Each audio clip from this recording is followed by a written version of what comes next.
നല്ല അടിയാറുകളെയും നമ്മേവരെയും ഉൾപ്പെടുത്തി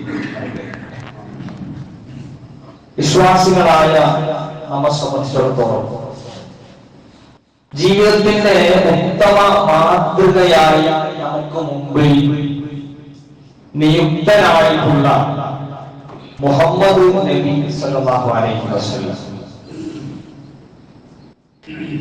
ആ പ്രവാചകൻ സല്ലല്ലാഹു അലൈഹി വസല്ലം തങ്ങൾ ജീവിച്ച കാലഘട്ടത്തിൽ അവിടത്തോട് കൂടെയുണ്ടായിരുന്ന അനുയായികൾക്ക് കണ്ടും അനുഭവിച്ചും പ്രവാചക തിരുമേനിയോടൊപ്പം നിൽക്കാനുള്ള ഭാഗ്യമുണ്ടായിരുന്നു. ആ ഒരു പോയിന്റ് മാത്രം മാറ്റി നിർത്തിയാൽ ബാക്കി എല്ലാവർക്കും പ്രവാചകൻ സല്ലല്ലാഹു അലൈഹി വസല്ലം തങ്ങളോട് നാം അനുധാവനം ചെയ്യേണ്ടുന്ന എല്ലാ കാര്യങ്ങളും കൃത്യമാണ്.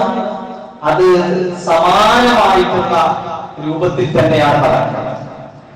എന്നാൽ പ്രവാചകന്മാരെ നിയോഗിക്കപ്പെടുന്നതോടുകൂടി അല്ലാഹു ചില പ്രത്യേകതകൾ ഏത് നബിയിലേക്കും ചേർത്തി വ്യത്യസ്തങ്ങളായ രൂപത്തിൽ നൽകുക എന്നുള്ളത് ആ നുബുവത്തിനെ അടയാളപ്പെടുത്താനും അതിന്റെ പദവിയെ ഉയർത്തുന്നതിനും അതിനെ അറിയിക്കുന്നതിനും ഒക്കെ വേണ്ടിയാണ്. ഈ കാര്യം നമ്മുടെ അടിസ്ഥാന ബോധ്യമായി നമ്മൾ എന്ത് ചെയ്യണം? നോട്ട് ചെയ്യാം. ഇല്ലെങ്കിൽ ചില പ്രശ്നങ്ങൾ ഉണ്ടാകും. നുബുവത്തിനെ കുറിച്ചുള്ള കൃത്യമായ ധാരണ നമ്മൾ രൂപപ്പെടുത്തിയത്. പ്രവാചകന്മാരെല്ലാവരും മനുഷ്യന്മാരായിട്ടുണ്ട്, മനുഷ്യന്മാരാണ് എന്നുള്ളത് എന്തുകൊണ്ട് അങ്ങനെ വന്നു എന്ന് ചോദിച്ചാൽ നമുക്ക് എല്ലാവർക്കും ഉത്തരമുണ്ട്. നമ്മളെ പോലത്തെ മനുഷ്യന്മാര് നമ്മളോട് കാര്യം പറയുമ്പോ പ്രത്യേകിച്ച് നമുക്ക് സംശയമൊന്നും ഉണ്ടാവില്ല. കാരണം അവരും ഞാനും അവരും നമ്മളും ഒക്കെ തമ്മിൽ കുറെ സാമ്യതകളുണ്ട്. മലക്കുകളോ പടച്ചോ നേരിട്ടോ വന്ന് കാര്യങ്ങൾ അവതരിപ്പിക്കുന്ന രീതിയല്ല അല്ലാഹു സ്വീകരിച്ചത്. എന്നാൽ അവർക്ക് പ്രത്യേകതകൾ ഉണ്ടാകുന്നത് പോലും എന്ന് വേണ്ടിയിട്ടാണ് ഒരു സാധാരണത്വത്തിൽ നിന്ന് കവിഞ്ഞ എന്തോ ഒരു സംഗതി അവരിലേക്ക് ചേർത്താൻ വേണ്ടിയിട്ടാണ്. അത് കൃത്യമായി നമ്മുടെ ബോധ മനസ്സിൽ ഉണ്ടായിത്തീരേണ്ടതുണ്ട്. എന്നാൽ ഇവിടെ സംഭവിച്ചുകൊണ്ടിരിക്കുന്ന കാര്യം നബി സല്ലല്ലാഹു അലൈഹി വസല്ലമയെ ഇകഴ്ത്തി കാണിക്കാനും മാതൃകായോഗ്യനല്ല പ്രവാചകൻ സല്ലല്ലാഹു അലൈഹി വസല്ലം എന്ന് വരുത്തി തീർക്കുന്നതിനുമായി കൊണ്ടുപിടിച്ച ശ്രമങ്ങളാണ് നാസ്തിക നിരീശ്വരവാദികൾ നടത്തിക്കൊണ്ടിരിക്കുന്നത്. കഴിഞ്ഞ ആഴ്ചകളിൽ നാം പറഞ്ഞു വരുന്ന ബിദ്അത്തുകളിലൂടെ ഉണ്ടാകുന്ന പ്രശ്നങ്ങളെ കുറിച്ചൊക്കെ സൂചിപ്പിച്ച സമയത്ത് അതിന്റെ ഒരു ഭാഗം ആ പ്രവാചക സ്നേഹത്തിലൂടെ ബിദ്അത്ത് കടന്നു വരുമ്പോ ഉണ്ടാകുന്നത് പ്രവാചക നിന്ദയാണ് എന്നൊരു ഭാഗം നമ്മൾ സൂചിപ്പിച്ചിട്ടുണ്ടായി. അതിനുവിട്ട പുകയിത്തലുകളുടെ പേരിൽ കഴിഞ്ഞ ദിവസങ്ങളിലും അത് സമാനമായ ചില പരാമർശങ്ങൾ നമ്മൾ സോഷ്യൽ മീഡിയകളിലൂടെ അതിന്റെ വ്യത്യസ്തങ്ങളായ ആംഗിളിലൂടെ നമ്മൾ കേൾക്കുകയുണ്ടായി. പുരോഹിതന്മാരെന്തെങ്കിലുമൊക്കെ തട്ടിവിട്ടുകൊണ്ടിരിക്കുകയാണ്. അതിന് കൂടെ ഇരിക്കാനും നിന്നുകൊടുക്കാനും ആളുകൾ ഉണ്ട് എന്നതാണ് അവരെ വീണ്ടും വീണ്ടും പ്രോത്സാഹനത്തിന്റെ മേൽ പ്രചോദനത്തിന്റെ മേൽ പ്രചോദനമൊക്കെ ആയിട്ട് മുന്നോട്ട് പോകാൻ പ്രേരിപ്പിച്ചുകൊണ്ടിരിക്കുന്നത്. മുഹമ്മദ് സല്ലല്ലാഹു അലൈഹി വസല്ലമയെ കുറിച്ച് പുകഴ്ത്തിയതാണ്. എന്താ പുകഴ്ത്തല്? റസൂൽ സല്ലല്ലാഹു അലൈഹി വസല്ലം തങ്ങളുടെ ബഹുമാനത്വം പറഞ്ഞ് നബി സല്ലല്ലാഹു അലൈഹി വസല്ലമയെ സ്ത്രീലംബടനാക്കാൻ ശ്രമിക്കുന്ന യുക്തിയില്ലാത്ത നാസ്തികർ പോലും ഉന്നയിക്കാൻ മടിക്കുന്ന വിധത്തിലുള്ള അല്ലെങ്കിൽ അവർക്ക് പോലും വലിയൊരു രൂപത്തിൽ അഡ്രസ് ചെയ്യാൻ സാധിച്ചിട്ടില്ലാത്ത ഒരു ആരോപണമാണ് കഴിഞ്ഞ ദിവസം ഒരു മുസ്ലിം നാമധാരിയായ പുരോഹിതൻ അടിച്ചുവിട്ടത്. എന്താ പറഞ്ഞത്? നബി സല്ലല്ലാഹു അലൈഹി വസല്ലം നാട്ടിലൂടെ അങ്ങനെ നടന്നു പോകുമ്പോ ഭാര്യ ഭർത്താക്കന്മാര് ഒരുമിച്ച് പോകുന്നത് കണ്ടാൽ നബിക്ക് ആഗ്രഹം തോന്നുന്ന പക്ഷം ആ ഭർത്താവിനോട് പറയാം, ഈ ഒറ്റക്ക് പോയിക്കോ, അന്റെ പെണ്ണുങ്ങളിന്റെ കൂടെ പോകട്ടെ, അവിടെ ഓളെ നിർത്തിയിട്ട് പോയിക്കോ പിന്നെ എന്ന് പറയുന്നതോടുകൂടി ഈ വ്യക്തി അവന്റെ ഭാര്യയെ ത്വലാഖ് ചെല്ലാൻ നിർബന്ധിതനായി എന്നാണ് എന്ത് ചെയ്യുന്നത്? ഈ പുരോഹിതൻ തട്ടിവിടുന്നത്. എന്തിന്? റസൂലിന് മഹബത്ത് ചേർത്ത് കൊടുക്കാൻ വേണ്ടിയിട്ട്. പ്രിയപ്പെട്ടവർ, നമ്മൾ ആലോചിക്കണം ഈ പശ്ചാത്തലത്തിൽ നിന്നുകൊണ്ട് എന്താണ് ഇതിന്റെ വസ്തുത? വിശുദ്ധ ഖുർആൻ എന്താണ് ഈ വിഷയവുമായി ബന്ധപ്പെടുത്തി നമ്മളോട് പറയുന്നത്? ഖുർആൻ പ്രവാചകൻ സല്ലല്ലാഹു അലൈഹി വസല്ലം തങ്ങളുടെ വിവാഹവുമായി ബന്ധപ്പെട്ട കാര്യങ്ങൾ പറയുന്ന സൂറ അഹ്സാബിലെ 50-ാമത്തെ വചനത്തിലൂടെ കൃത്യമായി ചില കാര്യങ്ങൾ പഠിപ്പിക്കുകയാണ്. അല്ലാഹു സുബ്ഹാനഹു വ തആല പറയാ, യാ അയ്യുഹൻ നബിയ്യു ഇന്നാ അഹ്ലൽനാ ലക അസ്വാജക അല്ലാത്തി ആതൈത ഉജൂറഹുൻ. പ്രവാചകരെ സ്വല്ലല്ലാഹു അലൈഹി വസല്ലം, അങ്ങേക്ക് അനുവദനീയമാണ്, അങ്ങേക്ക് ദാമ്പത്യം എന്ന് പറയുന്ന ആ ഒരു ലെവലിൽ അനുവദനീയമാണ്. നമ്പർ 1 അനുവദനീയം? മഹർ കൊടുത്ത് പ്രതിഫലം നൽകി പാരിതോഷികം നൽകി അങ്ങ് സ്വീകരിച്ചിട്ടുള്ള ഭാര്യമാർ, അവരെ അങ്ങേക്ക് അനുവദനീയമാണ്. പിന്നെ പറയാം,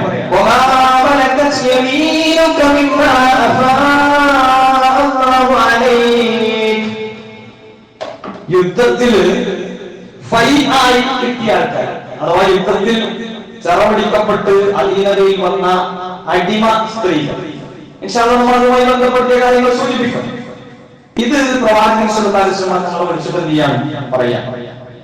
ഇത് പറയുന്നത് എന്താണ്? വബനാതി അമ്മിക വബനാതി അമ്മാതിക വബനാതി ഖാലിക വബനാതി ഖാലാതിക അല്ലാതി ഹാജർന മഅക. താങ്കളുടെ പിതൃവ്യൻ, അമ്മാവൻ, അതേപോലെ തന്നെ അമ്മായി, അളാമ, മൂത്തമ്മ, ഇവരുടെ ഒക്കെ പെൺമക്കളുടെ കൂട്ടത്തിൽ നിന്ന് അങ്ങയോടൊപ്പം ഹിജ്റത്ത് വന്നിട്ടുള്ള, ഹിജ്റയിലേക്ക് കൂടെ കൂടിയിട്ടുള്ള ആ പെൺമക്കളിൽ നിന്നും അങ്ങേക്ക് വിവാഹത്തിന് അനുവദനീയമാണ്. അപ്പൊ ഈ 3 വിഭാഗവും നബി സല്ലല്ലാഹു അലൈഹി വസല്ലമയിലേക്ക് ചേർത്തി യാ അയ്യുഹൻ നബിയ്യു എന്ന ഐഡന്റിറ്റിയോട് കൂടി എന്ത് ചെയ്യാണ് ഖുർആൻ പറയാം, നബിയെ അങ്ങേക്ക് അനുവദനീയമാണ്. ആ കൂട്ടത്തിൽ തന്നെ നമ്മൾ മനസ്സിലാക്കേണ്ടതെന്ന് വെച്ചാൽ വിശുദ്ധ ഖുർആനിലെ എല്ലാ വചനങ്ങളും മുഹമ്മദ് നബിയോട് പറയുന്നത്, എല്ലാ വചനങ്ങളും മുഹമ്മദ് നബിയോട് പറയുന്നത് സല്ലല്ലാഹു അലൈഹി വസല്ലം. കാരണം മുഹമ്മദ് നബിക്ക് കിട്ടുന്നത് ജിബ്രീൽ അലൈഹിസ്സലാത്തു വസ്സലാം വഴി. അപ്പോൾ എല്ലാ വചനങ്ങളിൽ നിന്നും വ്യത്യസ്തമായി പ്രത്യേകമായി മുഹമ്മദ് നബിയെ പരാമർശിച്ച് പറയുന്ന വചനങ്ങളുണ്ട്. അപ്പൊ ഖുർആനിലെ വചനങ്ങളെ മുഹമ്മദ് നബിയോട് നടത്തുന്ന പരാമർശങ്ങൾ, മുഹമ്മദ് നബിയെ അഭിസംബോധന നടത്തിയിട്ടും അല്ലാതെയൊക്കെ വരുന്ന ഖുർആനിലെ പരാമർശങ്ങൾ നമുക്ക് 3 ഭാഗങ്ങളായി തിരിക്കാൻ പറ്റും. ആ 3 ഭാഗങ്ങൾ വിശുദ്ധ ഖുർആനിന്റെ മുഫസ്സിറുകളിൽ രേഖപ്പെടുത്തി വെച്ചിട്ടുള്ള അഭിപ്രായങ്ങൾ. 1, ഖാസ്സായിട്ട് പറയുന്ന ഭാഗങ്ങളുണ്ടാകും. ഖുർആനിലെ ആയത്തുകൾ, ഉദാഹരണത്തിന് അലം നശ്റഹ് ലക സദ്റക ഫവളഅനാ അൻക വിസ്റക എന്ന് പരാമർശിക്കുന്ന വിധത്തിലുള്ള വചനങ്ങൾ അത് പൂർണ്ണമായും നബിയോടാണ്, പൂർണ്ണമായും നബിയോടാണ്. രണ്ടാമത്തെ ഭാഗം എന്ന് പറയുന്നത് നബി സല്ലല്ലാഹു അലൈഹി വസല്ലമയെ അഭിമുഖീകരിച്ചിട്ട് വരുന്ന ഭാഗങ്ങൾ തന്നെ ആണെങ്കിൽ പോലും അത് നബിക്ക് മാത്രം ബാധകമാവുന്നതല്ല, എല്ലാവരെയും ഉദ്ദേശിച്ച് പറയുന്ന കാര്യങ്ങൾ. അതിലൊരു എക്സാമ്പിൾ ആണ് യാ അയ്യുഹൻ നബിയ്യു എന്ന് പറഞ്ഞിട്ട് തന്നെ ഇദാ ത്വല്ലഖ്തുമുൻ നിസാ. അപ്പൊ ആ രൂപത്തിൽ പിന്നെ നബിയെ അഭിസംബോധന ചെയ്ത് പറയും, കൃത്യമായിട്ട് നബിയെ അഭിസംബോധന ചെയ്ത് തന്നെ പറയും. എന്നാൽ അത് പൊതുവായിട്ടുള്ള ഒരു തത്വമായിട്ടായിരിക്കും അതിന്റെ ആശയങ്ങൾ കടന്നു വരുന്നത്. ഇവിടെയും നമ്മൾ മനസ്സിലാക്കുന്നത് ഈ ആയത്തിന്റെ അടിസ്ഥാനത്തിൽ യാ അയ്യുഹൻ നബിയ്യു എന്നാണ് എന്ത് ചെയ്യുന്നത് പിന്നെ പറഞ്ഞിട്ടുള്ളത് എന്നാൽ ഇതിന്റെ ഹുക്കുമിലേക്ക് വരുമ്പോൾ ഈ പറഞ്ഞ 3 കാര്യങ്ങളിലും സത്യവിശ്വാസികളായി നബിന്റെ കൂടെ ഉണ്ടായിരുന്ന, നബിന്റെ കൂടെ ഹിജ്റ പോയിരുന്ന പുരുഷന്മാരായിട്ടുള്ള സത്യവിശ്വാസികൾക്ക് എന്താണ്, അവർക്കും ഈ പറഞ്ഞതൊക്കെ, ഈ പറഞ്ഞ രൂപത്തിലൊക്കെ വിവാഹ രംഗത്ത് പ്രവേശിക്കാൻ ഉള്ള അനുവാദം എന്തിട്ടുണ്ട്, ഖുർആൻ നൽകിയിട്ടുണ്ട് എന്ന് നമുക്ക് മനസ്സിലാക്കാം. മൂന്നാമത്തെ ഒരു ഈ അഭിസംബോധനയെ അറിഞ്ഞ യുക്തി എന്ന് പറഞ്ഞാൽ എല്ലാവർക്കും പൊതുവായിട്ട് ഹുക്ം സ്വീകരിക്കേണ്ട വചനങ്ങളാണ്. അഥവാ ഖുർആനിലെ എല്ലാ ഭാഗങ്ങളും അങ്ങനെ തന്നെയാണ്. അപ്പൊ ബാക്കി വരുന്ന ഭാഗങ്ങളൊക്കെ നമുക്ക് അതിൽ നിന്നൊക്കെ എല്ലാവർക്കും ഉള്ളതാണ്, മുഹമ്മദ് നബിക്ക് മാത്രമല്ല എല്ലാവർക്കും ഉള്ളതാണ്. എന്നാൽ മുഹമ്മദ് നബിയോട് സ്വല്ലല്ലാഹു അലൈഹി വസല്ലം മാത്രമായി ഖുർആൻ പരാമർശിക്കുന്ന ഭാഗങ്ങളും വിശുദ്ധ ഖുർആനിൽ ഉണ്ട്. അതാണ് ഇതിലെ ഈ ആയത്തിൽ തന്നെ 4ാമത്തെ ഭാഗം പരാമർശിക്കുന്ന. നോക്കൂ നിങ്ങൾ, വംറഅതൻ മുഅ്മിനതൻ യുവഹബത് നഫ്സഹാ ലിന്നബി ഇൻ അറാദ النبي أن يستنكحها خالصة لك من دون المؤمنين. അവിടെ കൃത്യമായി പറഞ്ഞു, മുഅ്മിനീങ്ങൾക്ക് ആർക്കും അനുവാദമില്ലാത്ത വിധത്തിൽ അങ്ങേക്ക് മാത്രമായ ഒരു നിയമമില്ല വിവാഹവുമായി ബന്ധപ്പെട്ട അനുവാദ വിഷയത്തിൽ ഇവിടെ അവതരിപ്പിക്കുന്നു. ഇത് പറയാൻ സത്യവിശ്വാസം സ്വീകരിച്ച സ്ത്രീകളിൽ ആരെങ്കിലും നബി സല്ലല്ലാഹു അലൈഹി വസല്ലമക്ക് തങ്ങളെ സ്വന്തത്തെ ദാനമാക്കുകയാണ് എങ്കിൽ നബി സല്ലല്ലാഹു അലൈഹി വസല്ലം രണ്ടാമത്തെ കണ്ടീഷൻ, അതിൽ തന്നെ രണ്ടാമത്തെ കണ്ടീഷൻ കൃത്യമായി പഠിക്കണം. ഞാൻ പറഞ്ഞ അടിസ്ഥാനം മുമ്പിൽ വെക്കണം. നുബുവത്തിന് ചില മാനദണ്ഡങ്ങൾ ഉണ്ടാവേണ്ടതുണ്ട്. പ്രവാചകൻ ആണ് എന്നതിന്റെ ചില അടയാളങ്ങൾ ഉണ്ടാവേണ്ടതുണ്ട്. ആ അടയാളങ്ങളുടെ ഭാഗമായി വ്യക്തി നിയമങ്ങളിലേക്ക് തന്നെ ചില മാറ്റങ്ങൾ ആ നുബുവത്ത് കൊടുത്ത പടച്ചവൻ നൽകും. ആ നൽകുന്നതിന്റെ ഭാഗമായി തന്നെ പരിചയപ്പെടാവുന്ന ഒരു വിഷയം. ആ വിഷയത്തിൽ പോലും ഏതെങ്കിലും ഒരു പുരോഹിതൻ പറഞ്ഞത് പോലെയല്ല ഖുർആൻ പറഞ്ഞത്. മറിച്ച് ഖുർആൻ പറയുന്നു, ഒരു സ്ത്രീ ഞാൻ മുഹമ്മദ് നബിയിലേക്ക് എന്നെ ദാനമാക്കുന്നു എന്ന് പറഞ്ഞാൽ തീർന്നില്ല. മുഹമ്മദ് നബിയെ താങ്കൾ അത് ഉദ്ദേശിക്കുന്നുവെങ്കിൽ, താങ്കൾക്ക് അത് സ്വീകരിക്കാൻ കഴിയുമെങ്കിൽ എന്ത് ചെയ്യണം? അപ്രകാരമുള്ള വിവാഹം മുഅ്മിനീങ്ങൾക്ക് ആർക്കും അനുവദനീയമാകാത്ത വിധത്തിൽ അങ്ങ് നുബുവത്ത് കിട്ടിയ നബിയാണ് എന്ന നിലക്ക് അങ്ങയിൽ ആ ആയത്തിന്റെ അവസാനം പറയുമ്പോൾ ആ ആയത്തിന്റെ തന്നെ അവസാനത്തിൽ പറയുന്നത് താങ്കൾക്ക് പ്രവാചകത്വവുമായി ബന്ധപ്പെടുത്തിയ ഒരു പ്രശ്നവും പ്രയാസവും താങ്കളുടെ മേൽ ഉണ്ടാകരുത് എന്ന് പറഞ്ഞാൽ ഇതിലേക്ക് നമ്മൾ ചേർത്തി മനസ്സിലാക്കേണ്ടത് ഈ നുബുവത്തുമായി ബന്ധപ്പെടുത്തിയ കാര്യങ്ങൾ തിരിച്ചറിയാത്തവരെ സംബന്ധിച്ചിടത്തോളം യാതൊരു തരത്തിലും ഈ ആയത്തിന് യുക്തി കാണാൻ കഴിയില്ല. അപ്പൊ ഈമാനിൽ അധിഷ്ഠിതമായ യുക്തിയാണ് നാം ഉപയോഗപ്പെടുത്തേണ്ടത്. ഈമാനില്ലാത്തവന്റെ യുക്തിയെ സംബന്ധിച്ചിടത്തോളം അല്ലാഹു പ്രവാചകൻ സല്ലല്ലാഹു അലൈഹി വസല്ലം വരുന്നത് അല്ലാഹുവിന് ശേഷമാണ്. അപ്പൊ അല്ലാഹുവിനെ തന്നെ സംശയിക്കുന്ന ഒരാളെ സംബന്ധിച്ചിടത്തോളം യഥാർത്ഥത്തിൽ അവൻ പ്രവാചകനെ നിഷേധിക്കുക എന്ന് പറയുന്നത് അതിലൊരു കഴമ്പില്ല, അടിസ്ഥാനരഹിതമാണ്. കാരണം അവൻ മനസ്സിലാക്കേണ്ടത് ആദ്യം അള്ളാഹുവിനെയാണ്. ആ അള്ളാഹനെ മനസ്സിലായിട്ടില്ലെങ്കിൽ അത് മനസ്സിലാകോളം ബാക്കി പറയുന്ന അള്ളാഹ് പറഞ്ഞ ബാക്കി ഏത് വിഷയത്തിലും അള്ളാഹുവിന്റെ ആ അതോറിറ്റി, ഒതന്റിസിറ്റി, അതിൽ വരുന്ന ഏത് കാര്യങ്ങളും അംഗീകരിക്കാൻ കഴിയില്ല. നമ്മൾ ഒരു പുസ്തകത്തെ അംഗീകരിക്കുന്നില്ല എന്ന് വിചാരിക്കാം, ആ പുസ്തകത്തിന്റെ ഉള്ളിലുള്ള എന്തെങ്കിലും കാര്യം വെച്ചിട്ട് പിന്നെ പറയാൻ നമുക്ക് അധികാരമുണ്ടോ? ഒരു പുസ്തകത്തെ നമ്മൾ താഴെ നിഷേധിക്കുന്നു, ആ പുസ്തകത്തിന്റെ ഉള്ളിലുള്ള ഒരു കാര്യത്തെ എടുത്തിട്ട് ഇതാ ഇങ്ങനെ പറയുന്നുണ്ടല്ലോ എന്ന് പറയുന്നതിനപ്പുറത്ത് അതിന്റെ ഒതന്റിക് ആയിട്ടുള്ള കാര്യങ്ങൾ വിശുദ്ധ ഖുർആൻ അല്ലാഹുവിൽ നിന്നുള്ളതാണ്. പൂർണ്ണമായും ഒരു പുസ്തകത്തെ എടുത്ത് മാത്രം നമുക്ക് വിശദീകരിക്കാൻ പറ്റിയ വിഷയമല്ലത്. വിശുദ്ധ ഖുർആൻ അത് കൃത്യമാണ്, അത് വ്യക്തമാണ്, അതിന് അപാകതകളില്ല എന്ന് ഒരാൾക്ക് മനസ്സിലാക്കാൻ വേണ്ടി പടച്ചോൻ പറഞ്ഞത് സല്ലീമായ നാനാമാനത്തിലേക്ക് നോക്കി മനസ്സിലാക്കി അള്ളാഹ് സത്യാന്ന് മനസ്സിലാക്കുക. നിങ്ങൾക്ക് ബോധ്യപ്പെടും വിശുദ്ധ ഖുർആൻ ഹക്കാണ്. ഇങ്ങനെ ബോധ്യപ്പെട്ടാൽ KSEB-യിൽ നിന്ന് വരുന്ന ഒരു മെസ്സേജ് കാണുമ്പോ പിന്നെ നമ്മൾ എന്താ പറയാ, ഇന്ന് രാവിലെ മുതൽ വൈകുന്നേരം വരെ കറണ്ട് ഉണ്ടാവില്ല എന്ന് മനസ്സിലാക്കിയാൽ അതിന് വേണ്ട സജ്ജീകരണങ്ങൾ, ബാക്കി സജ്ജീകരണങ്ങൾ ഒരുക്കി വെക്കും. വെള്ളം റെഡിയാക്കലും ബാക്കി ഒരുക്കി വെക്കലും ഒക്കെ ഉണ്ടാവും. അല്ലെങ്കിൽ ഇങ്ങോട്ടും ബാക്കി സൗകര്യങ്ങളൊക്കെ സെറ്റാണ് ഉറപ്പുവരുത്തും.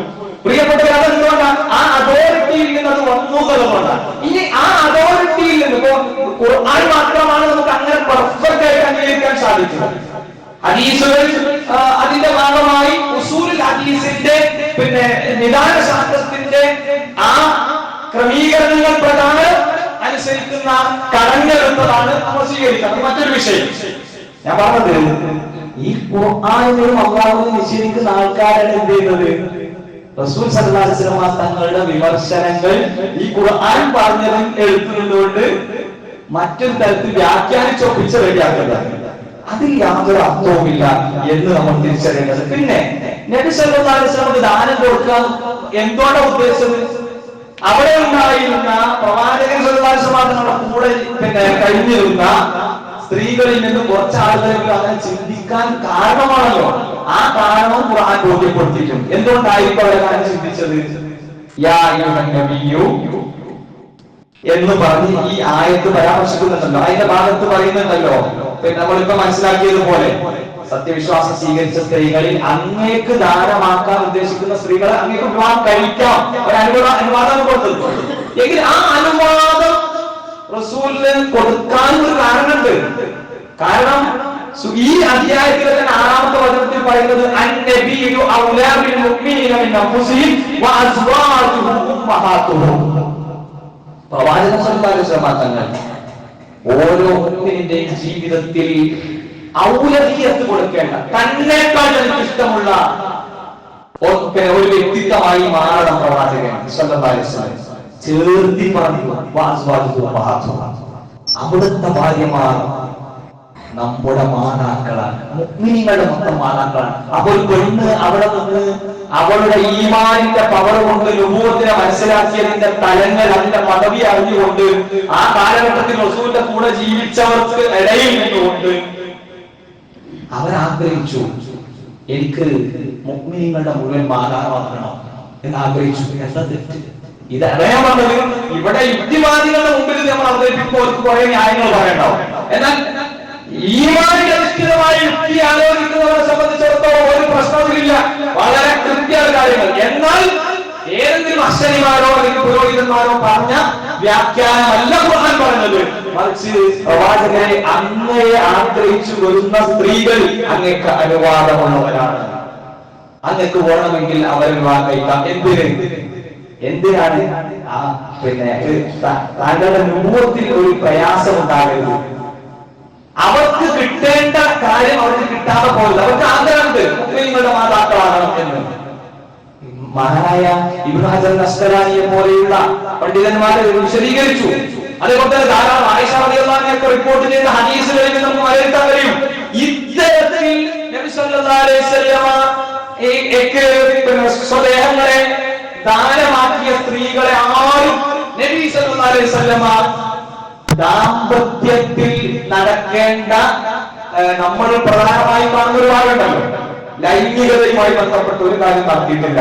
റസൂൽ അവരെ ഏറ്റെടുത്തു. എന്തിന്? അവർക്ക് മെച്ചം കിട്ടാൻ കാര്യങ്ങൾ വിലയിരുത്തി.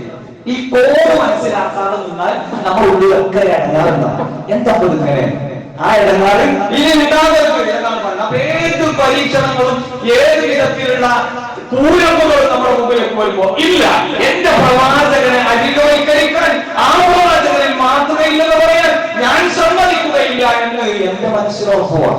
അത് കൃത്യമായ പ്രമാണങ്ങളുടെ അടിസ്ഥാനത്തിലായിരുന്നു വിശുദ്ധ ഖുർആൻ പറഞ്ഞത്, സംശയമില്ല.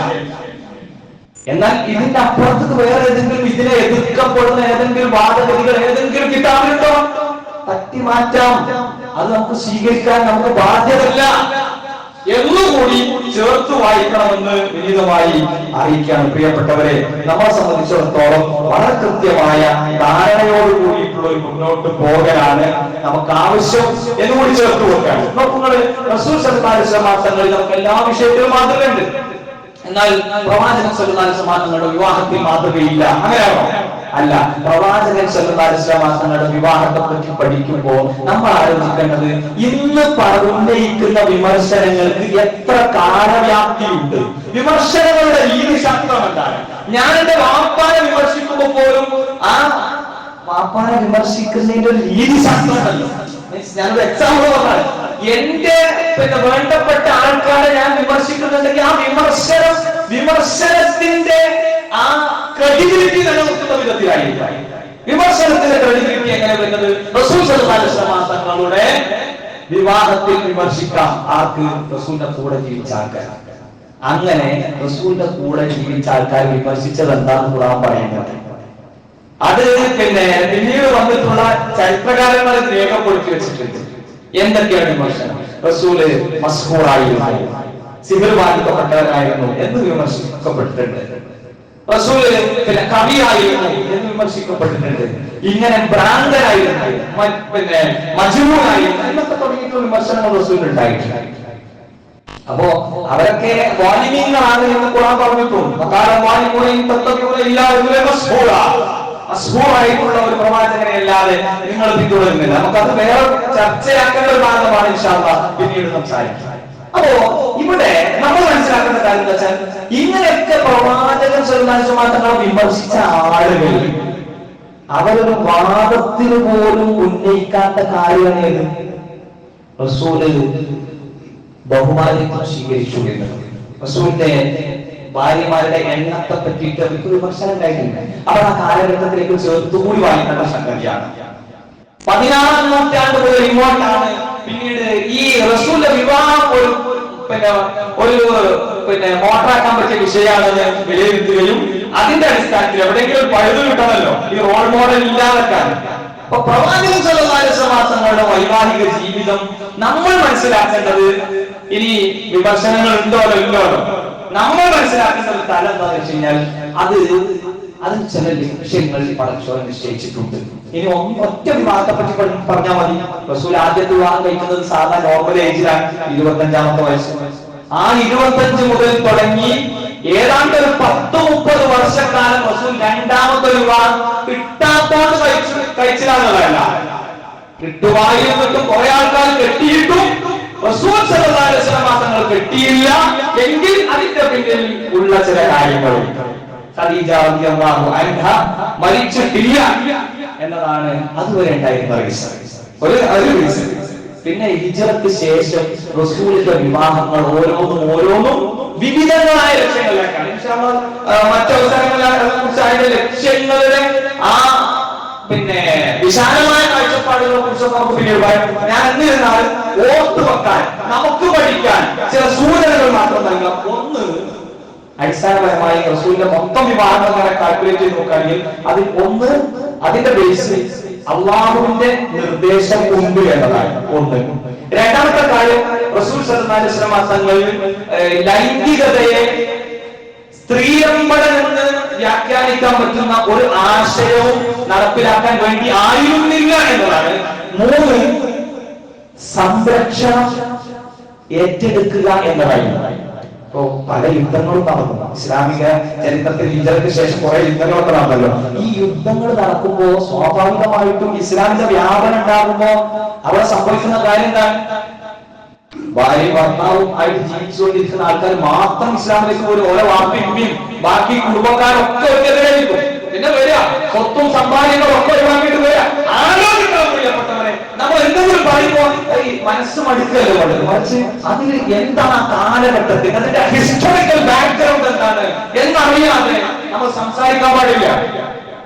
ഈ വിമർശനം ഉന്നയിക്കുന്ന ആൾക്കാർ ഏതെങ്കിലും മൈക്കിന്റെ മുമ്പിൽ അല്ലെങ്കിൽ ഏതെങ്കിലും ഒരു പോഡിയത്തിന്റെ മുമ്പിൽ വന്നിട്ടുണ്ട് എന്തെങ്കിലും പറഞ്ഞാൽ മതി. പക്ഷെ ഇവിടെ വിശ്വാസികൾ അരികവൽക്കരിക്കപ്പെടുന്നത്, വിശ്വാസികൾക്ക് കൃത്യമായ താല്പര്യം എന്താ കാരണം? ഇവരിങ്ങനെ ആരോരുമില്ലാതെ സംരക്ഷണം ഏറ്റെടുക്കാൻ കഴിയാതെ, മീൻസ് ഒരു യുദ്ധത്തിൽ ഒരു ഭർത്താവ് മരിച്ചു കഴിഞ്ഞാൽ ഈ ഭാര്യ ഒറ്റക്കാളത്, ഈ സ്ത്രീ ഒറ്റക്കാളത് എന്തു ചെയ്യും? സംരക്ഷണം ഏറ്റെടുക്കാൻ പിന്നെ ആവരത്തെ നിർവാഹമുള്ളൂ.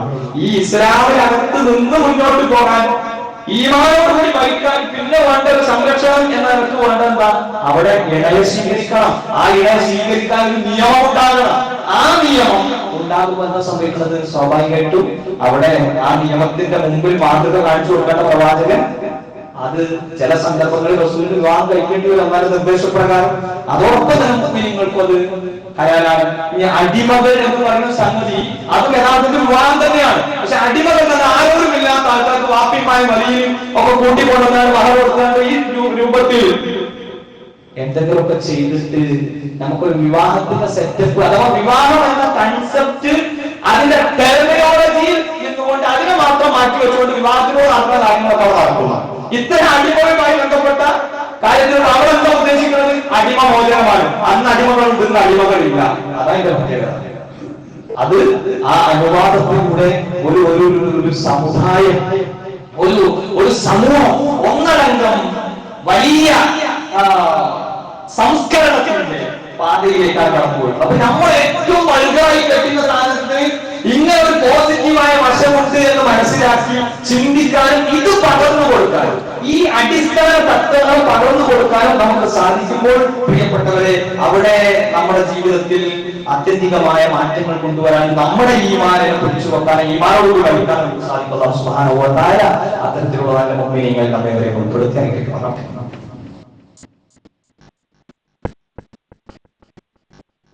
അൽഹംദുലില്ലാഹ് الذي هدانا الى الاسلام صلى الله على نبينا محمد وآله وصحبه اجمعين. പ്രിയമുള്ളവരെ, അല്ലാഹുവിനെ സൂക്ഷിച്ച് ഭക്തരായി തീരാൻ പരിശ്രമിക്കണമെന്ന് ഒരിക്കൽ കൂടി ഓർമ്മപ്പെടുത്തുക, വസിയത്ത് ചെയ്യാം. ഇൻഷാ അല്ലാഹ് പ്രവാചകൻ സ്വല്ലല്ലാഹു അലൈഹി വസല്ലമ തങ്ങളുടെ വൈവാഹിക ജീവിതത്തിൽ നിന്ന് നമുക്ക് പഠിക്കാൻ സാധിക്കുന്ന ധാരാളം പാഠങ്ങളുണ്ട്. അതുമായി ബന്ധപ്പെടുത്തി ഒരു പെണ്ണ് കാണുന്നത് മുതൽ തുടങ്ങി പിന്നീട് അതിന്റെ ഓരോ പടിപടിയായിട്ടുള്ള ഓരോ ഘട്ടങ്ങളിലും അല്ലാഹുവിന്റെ റസൂൽ നമുക്ക് എങ്ങനെയാണ് വൈവാഹിക ജീവിതത്തിൽ മാതൃകയാകുന്നത് എന്ന് ഒരു ഇളിഭ്യതയുമില്ലാതെ, ഒരു ഈർഷ്യതയുമില്ലാതെ റസൂൽ സല്ലല്ലാഹു അലൈഹി വസല്ലം തങ്ങളുടെ ഭാഗത്ത് നിന്ന് ഈ വിവാഹ രംഗത്ത് യാതൊരുവിധ വീഴ്ചയും വന്നിട്ടില്ല എന്ന കൃത്യവും ഉറച്ചതുമായ ആ പാഠങ്ങളെ മനസ്സിൽ ഉറപ്പിച്ചുകൊണ്ട് ഇൻഷാ അല്ലാഹ് നമ്മൾ ചില കാര്യങ്ങൾ പഠിക്കേണ്ടതുണ്ട്. ഇൻഷാ അല്ലാഹ് അതുമായി ബന്ധപ്പെടുത്തിയ ചർച്ചകളിലൂടെ ഏതാനും ഖുതുബകളിലൂടെ നമുക്ക് മുന്നോട്ട് പോകാൻ സാധിക്കണം എന്നാണ് ആഗ്രഹിക്കുന്നത്. ഇവിടെ നമ്മൾ ഖുർആൻ എന്താണ് വിവാഹം എന്ന് പരിചയപ്പെടുത്തിയതിനെ കുറിച്ച് മാത്രം ഒന്ന് സൂചിപ്പിക്കുകയാണ്. വിശുദ്ധ ഖുർആനിലെ സൂറത്ത് റൂമിലെ വചനം നമുക്ക് എല്ലാവർക്കും അറിയാം. أن خلق لكم من أنفسكم أزواجا لتسكنوا إليها وجعل بينكم مودة ورحمة إن في ذلك لآيات لقوم يتفكرون. ചിന്തിക്കുന്ന ജനതക്ക് ദൃഷ്ടാന്തമുണ്ട് എന്ന് പറഞ്ഞ് വിവാഹമെന്തിന് ആ വിവാഹം എന്തിന് എന്നതിനെ അന്വർത്ഥമാക്കാൻ വേണ്ടി പടച്ചവൻ നൽകുന്നതെന്ത്, അതിനെ നിലനിർത്താൻ വേണ്ടി നമ്മൾ എന്തൊക്കെ ചെയ്യണം എന്നൊക്കെ വേറെ കുറെ ആയത്തുകളിലൂടെ നമുക്ക് മനസ്സിലാക്കില്ല. ഒരായത്തിൽ എന്താണ് വിവാഹം എന്നതിനെ വളരെ കൃത്യം നമുക്ക് പഠിപ്പിച്ചതാണ്. ഇത് നമുക്ക് കാണിച്ചു തന്നത് റസൂലുള്ളാഹി സ്വല്ലല്ലാഹു അലൈഹി വസല്ലം. അവിടുത്തെ പ്രവാചകത്വത്തിന് മുമ്പ് മുതൽ തുടങ്ങിയ ഒരു ദാമ്പത്യം, നീണ്ട ആ ദാമ്പത്യം, ഖദീജ റളിയല്ലാഹു അൻഹയുമൊത്തുള്ള ആ ദാമ്പത്യത്തിലൂടെ റസൂൽ വിവരിച്ചു തന്നത് മുഴുവനും അതാണ്. അഥവാ റഹ്മത്തിന്റെയും മവദ്ദത്തിന്റെയും നിലനിർത്തിയതായ ആ ഒരു ഹിസ്റ്ററി, ആ ഒരു ചരിത്രപരവും അതേപോലെ തന്നെ ഈമാനികവും ദാമ്പത്യത്തിന്റെ എല്ലാ ഭാഗങ്ങളെയും സ്പർശിക്കുന്നതുമായിട്ടുള്ള ഒരു തലമുണ്ടല്ലോ.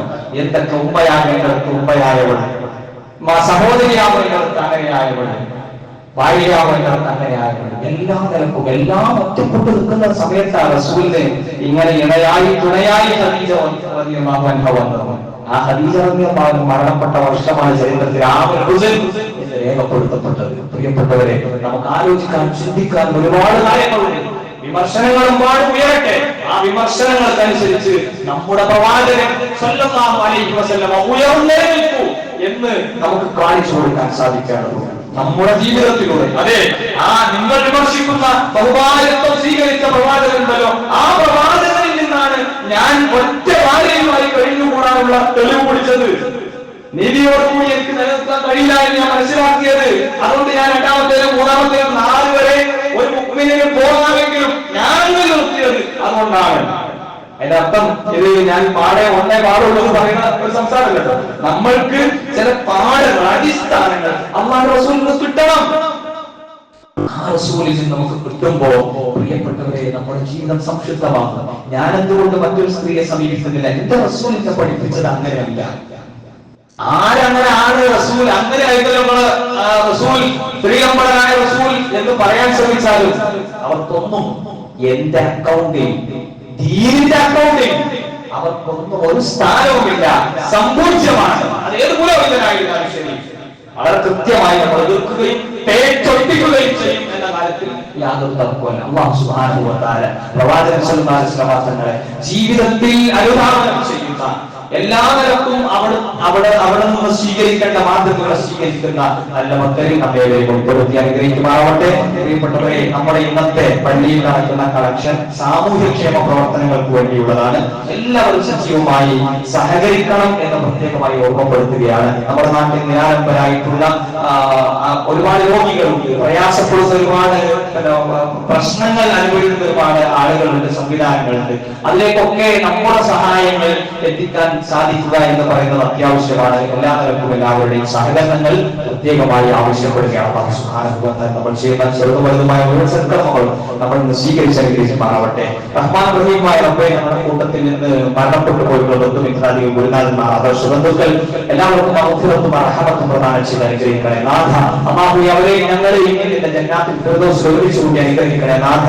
അല്ലാഹുവേ, ഞങ്ങളുടെ കൂട്ടത്തിൽ ലോകം കൊണ്ട് പ്രയാസപ്പെടുന്നവരുടെ, മറ്റനേകം ബുദ്ധിമുട്ടുകൾ അനുഭവിക്കുന്നവരുടെ പ്രയാസങ്ങൾ, ദുരിതങ്ങൾ എല്ലാം അകറ്റി അവർക്കെല്ലാം നല്ല രൂപത്തിലുള്ള പരിഹാരങ്ങൾ പ്രദാനം ചെയ്യണേ നാഥ.